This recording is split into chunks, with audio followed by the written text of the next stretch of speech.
Hi అండి, అందరికీ నమస్కారం. వికలాంగుల పెన్షన్ వెరిఫికేషన్కి సంబంధించి గతంలోని కూడా కొంత సమాచారాన్ని మీకు ఇవ్వడం జరిగింది.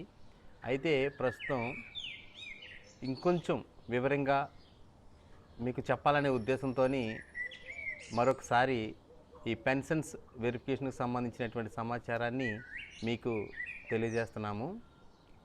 అయితే ముఖ్యంగా ఎవరైతే ఈ విభిన్న ప్రతిభావంతులు వికలాంగులు ఎవరైతే ఉన్నారో వాళ్ళు ప్రతి గ్రామానికి సంబంధించి ప్రతి సచివాలయంలోని కూడా వారికి ఒక మెమో, ఒక లెటర్ రూపంలో ప్రతి బెనిఫిషరీకి ఇవ్వడం జరిగింది.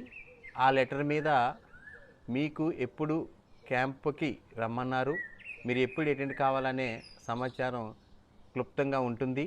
అయితే మీరు వచ్చేటప్పుడు మీరు తీసుకురావాల్సినటువంటి కొన్ని డాక్యుమెంట్స్ అంటే పత్రాలు ఏంటవి?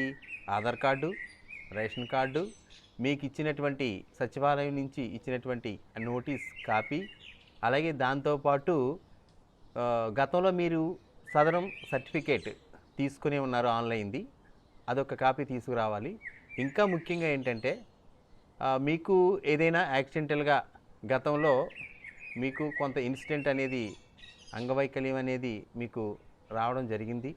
అయితే ఎలా జరిగింది, ఎప్పుడు జరిగింది అనేది గతంలో మీకు డాక్టర్ గారు కొన్ని డాక్యుమెంట్స్ ఇచ్చున్నారు. అంటే జెరాక్స్ కాపీ తీసుకొని ఉంటారు. తర్వాత ఇన్సిడెంట్కి సంబంధించినటువంటి ఎక్స్రే కాపీలు ఒకటి ఉంటాయి, అవి ఒకటి. తర్వాత మీకు ఆ సర్జరీ జరిగినటువంటి సమయంలో ఏ ఏ రకాలైనటువంటి మెడిసిన్స్ యూజ్ చేశారు, మీ తాలూకా డయాగ్నోసిస్ అనేది అప్పుడు ఎలా ఉంది ఏంటి అనేది పాత డాక్యుమెంట్ని ఆధారంగా చేసుకొని కూడా ఈ రీఅసెస్మెంట్ అనేది మీకు చేయడం అనేది జరుగుతూ ఉందన్నమాట. తర్వాత మీరు ఏం చేస్తారంటే, మీకు సచివాలయం నుంచి ఒక లెటర్ వస్తుంది. ఆ లెటరు ముందు మనం చెప్పుకున్నటువంటి డాక్యుమెంట్స్ ఇవన్నీ పట్టుకొని మీ క్యాంప్కి అటెండ్ అవుతారు.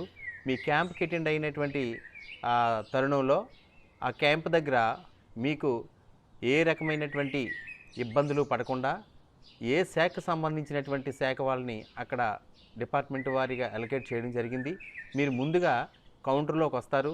కౌంటర్లోకి వచ్చిన తర్వాత మీరు తెచ్చుకున్నటువంటి పేపర్స్ అన్నీ కూడా అక్కడ మీరు సబ్మిట్ చేస్తారు. ఆ సబ్మిట్ చేసిన తర్వాత మీకేంటంటే ఓపీ రాస్తారు. ముందు ఓపీ రాస్తారు.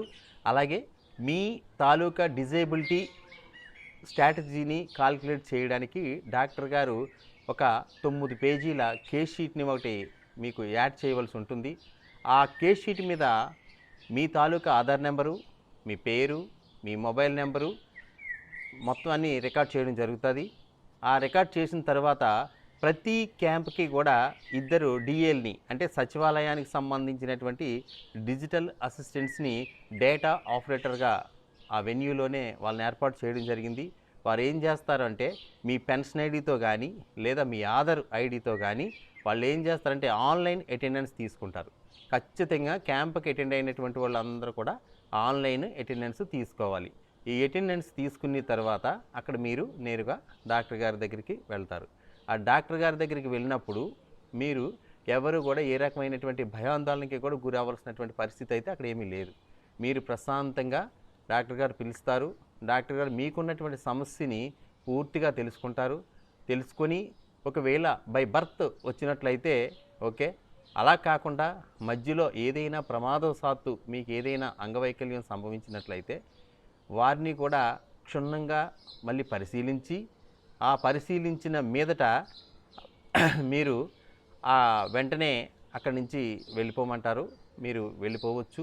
ఒకవేళ ఇన్ కేస్ ఇందాక మనం ముందు చెప్పుకున్నట్టు ఆన్లైన్ అటెండెన్స్కి సంబంధించి ఈ డిజిటల్ అసిస్టెంట్స్తో పాటుగా మీరు ఏ గ్రామం నుంచి వచ్చారో మీ సచివాలయానికి సంబంధించినటువంటి సెక్రటరీ గారు కూడా అక్కడికి అటెండ్ అవ్వడం జరుగుతుంది.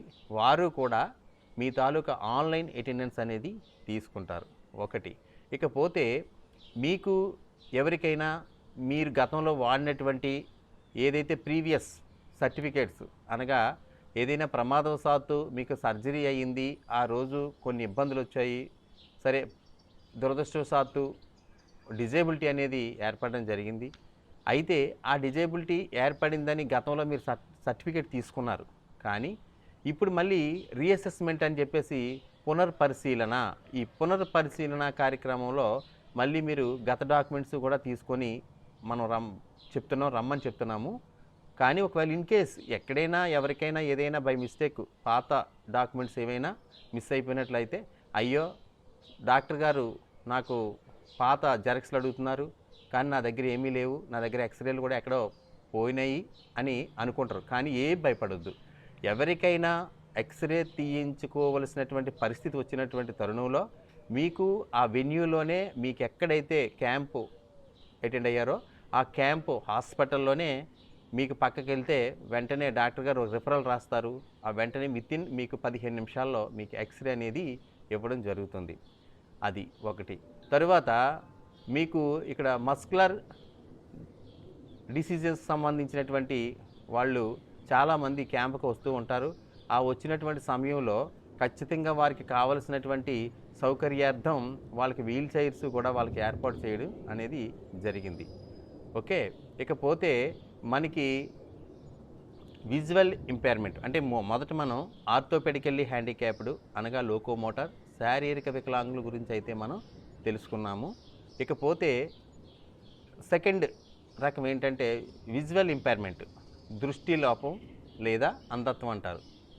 ఈ దృష్టి లోపంతో బాధపడుతున్నటువంటి వికలాంగులు ఎవరైతే ఉన్నారో వారికి కూడా ఈ ఆర్థోపెడికల్లీ సెక్షన్కి సంబంధించి కాకుండా వారికి సపరేట్ వింగ్లో వాళ్ళకి అసెస్మెంట్ అనేది చేయడం జరుగుతుంది.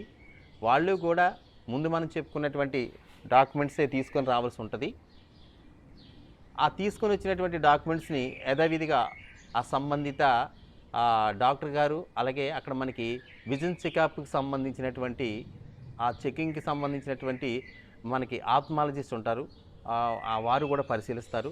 పరిశీలించిన తర్వాత మీకు ఏదైతే కొన్ని చెకింగ్ సందర్భంలో కొన్ని లెటర్స్ని వాళ్ళు డిస్ప్లే చేస్తారు. ఆ డిస్ప్లే చేసినప్పుడు మీరు ఇచ్చినటువంటి రెస్పాన్సిబిలిటీని బేస్ చేసుకొని అక్కడ మీకు ఏమైనా సార్కి ఏంటంటే డాక్టర్ గారికి ఏమైనా ఒకసారి క్లీన్గా చూద్దాము అనే తరుణంలో వాళ్ళు ఏం చేస్తారంటే మీకు కంటికి సంబంధించినటువంటి ఐ డ్రాప్స్ ఒకటి వేస్తారు. వేసినటువంటి 15-20 నిమిషాల్లో మిమ్మల్ని ప్రశాంతంగా అక్కడే కూర్చోబెట్టి మరొకసారి రీచెకింగ్ అనేది చేయడం జరుగుతుంది. ఓకే. అయితే ఇకపోతే మనకి మూడో రకం ఉంది. ఈ మూడో రకం ఏంటి? వినికిడి లోపం, హియరింగ్ ఇంపైర్మెంట్ అంటారు లేదా మోగా చెవుడు, ఈ డఫ్ అండ్ డమ్ అని కూడా అనొచ్చు. అయితే ఈ హియరింగ్ ఇంపైర్మెంట్కి సంబంధించినటువంటి వారు కూడా ఏ రకమైనటువంటి భయాందోళన చెందకుండా మీకు ఏదైతే ఏ హాస్పిటల్లో మీకు అపాయింట్మెంట్ చేశారో అక్కడికి వెళ్ళిన తర్వాత మీకు ఆడియో మిషన్ ద్వారా మీ తాలూకా హీరింగ్ తాలూకా స్ట్రాటజీ ఎలాగుందనేది వారు కూడా అక్కడ సర్టిఫై చేయడం జరుగుతుంది. ఓకే. అయితే ఇకపోతే ఇంకా నాలుగోది ఉంది. నాలుగోది ఏంటి? మెంటల్లీ రిటర్డేషన్ అంటే మానసిక వికలాంగులు అంటారు. ఈ మానసిక వికలాంగులు అనేవాళ్ళు ఎవరైతే ఉన్నారో వాళ్ళందరూ కూడా సంబంధించిన ఏదైతే జిల్లా హెడ్ క్వార్టర్ ఉందో ఆ జిల్లా హెడ్ క్వార్టర్లోకి వెళ్ళి వాళ్ళు కూడా మనం ముందు చెప్పుకున్నటువంటి విధంగానే వాళ్ళకి కూడా అసెస్మెంట్ అనేది చేయడం అనేది జరుగుతుంది. ఓకే. ఇకపోతే చాలామందికి క్యాంప్కి అటెండ్ అవ్వడానికి కొంతమంది భయాందోళనకి గురవుతున్నారు. కానీ ఎవ్వరూ ఏ రకమైనటువంటి భయాందోళనకి గురి కావాల్సినటువంటి అవసరం అయితే ఏమీ లేదు. మీకు అక్కడ అన్ని సౌకర్యాలు కూడా సంపూర్ణంగా ఏర్పాటు చేసి వారికి అనుగుణంగా క్యాంపులు అనేది చక్కగా నిర్వహించడం అనేది జరుగుతుంది. ఓకే. ఇకపోతే ఈ సెరిబ్రల్ పాలసీ అంటే మెదడు పక్షవాతం, ఈ సిపి క్యాండిడేట్స్, ఈ సిపి క్యాండిడేట్స్ ఎవరైతే ఉన్నారో వారు కూడా ఖచ్చితంగా వాళ్ళ తాలూకా పేరెంట్స్ ఎవరైతే ఉన్నారో పేరెంట్స్ని తీసుకొని రావాల్సినటువంటి అవసరం ఉంది. ఎందుకు అంటే కొన్ని చోట్ల ఏం చేస్తారు అంటే ఎవరో కుటుంబ బంధువుల్ని ఇచ్చి పంపిస్తారు. ఆ కుటుంబ బంధువుల్ని ఆ సిపికి అనేసరికి వాళ్ళు డాక్టర్ గారు అసెస్మెంట్ చేసే తరుణంలో కొన్ని ప్రశ్నలు వారిని అడుగుతూ ఉంటారు. అంటే ఈ మెదడు పక్షవాతం అనేది ఎలా వస్తుంది అంటే పుట్టుకలోని రావచ్చు, అలాగే తల్లి గర్భంలో ఉన్నప్పుడు కానివ్వండి, లేదా డెలివరీ సమయంలో కానివ్వండి, రకరకాలైనటువంటి కారణాల వల్ల ఈ సిపి, సెరిబ్రల్ పాలసీ, మెదడు పక్షవాతం అనేది రావడానికి చాలా అవకాశాలు ఉన్నాయి. కానీ దాని గురించి క్షుణ్ణంగా చెప్పగలగాలి అంటే అది ఒక తల్లిదండ్రులు మాత్రమే చెప్పగలరు. కాబట్టి ఆ సిపి క్యాండిడేట్స్ ఎవరైతే ఉన్నారో వారు మాత్రం సాధ్యమైనంత వరకు వారి తల్లిదండ్రులనే తీసుకొని రావాల్సినటువంటి పరిస్థితి ఉంది. ముఖ్యంగా మనం ఇంకో విషయం తెలుసుకోవాల్సి ఉంది. మల్టిపుల్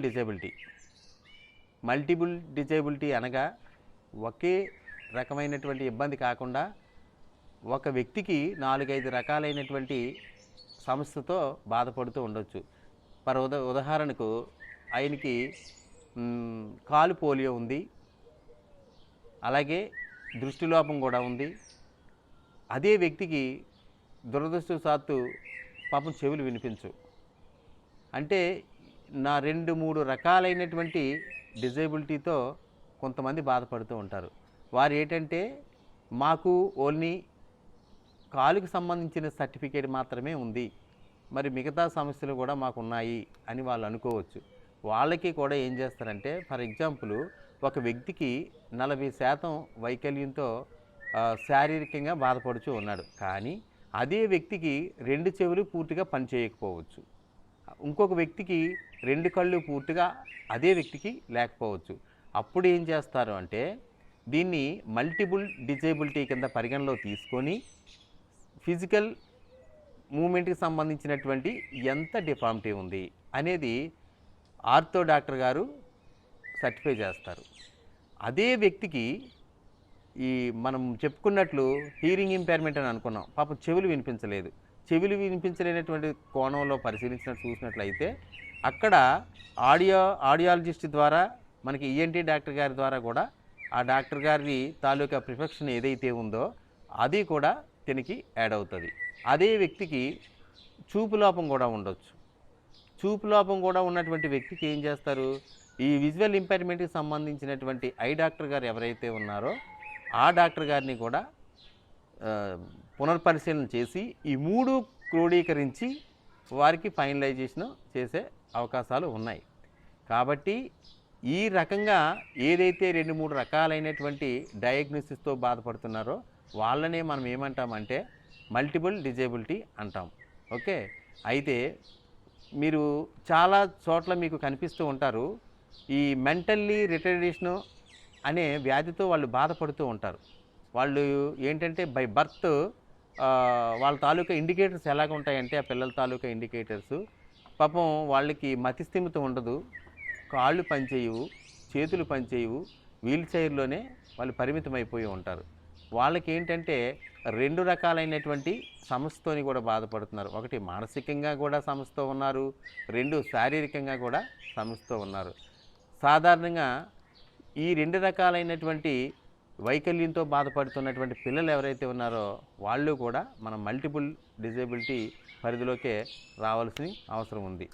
కాబట్టి మీరు వెళ్ళేటప్పుడు ఏమీ భయపడకుండా ఖచ్చితంగా ఈ రీవెరిఫికేషన్ ప్రోగ్రాం ఏదైతే ఉందో ఆ ప్రోగ్రాంకి అందరూ కూడా సద్వినియోగం చేసుకోవాలని ప్రతి ఒక్కరికి కూడా తెలియజేస్తున్నాం.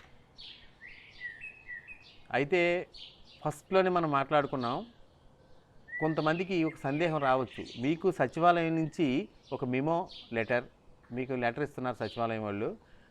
ఫర్ ఎగ్జాంపుల్ ఎవరో ఒక విద్యార్థి విద్యాభ్యాసం నిమిత్తం లేదా ఒక కూలి పని చేసుకునే వ్యక్తి పొట్టకూటి కోసం ఎక్కడికో బయట వెళ్ళి బతుకుతూ ఉంటాడు. ఆయనకి ఆ గ్రామంలో ఆ కుటుంబ సభ్యులకి ఆ లెటర్ ఇవ్వడం జరిగింది, కానీ ఆ డేట్కి ఆ సంబంధించిన వ్యక్తి కానీ హాజరు కానినట్లయితే మన నోటీస్ నందు ఒక ఇండికేటర్ అనేది కిందని ఇవ్వడం జరిగింది.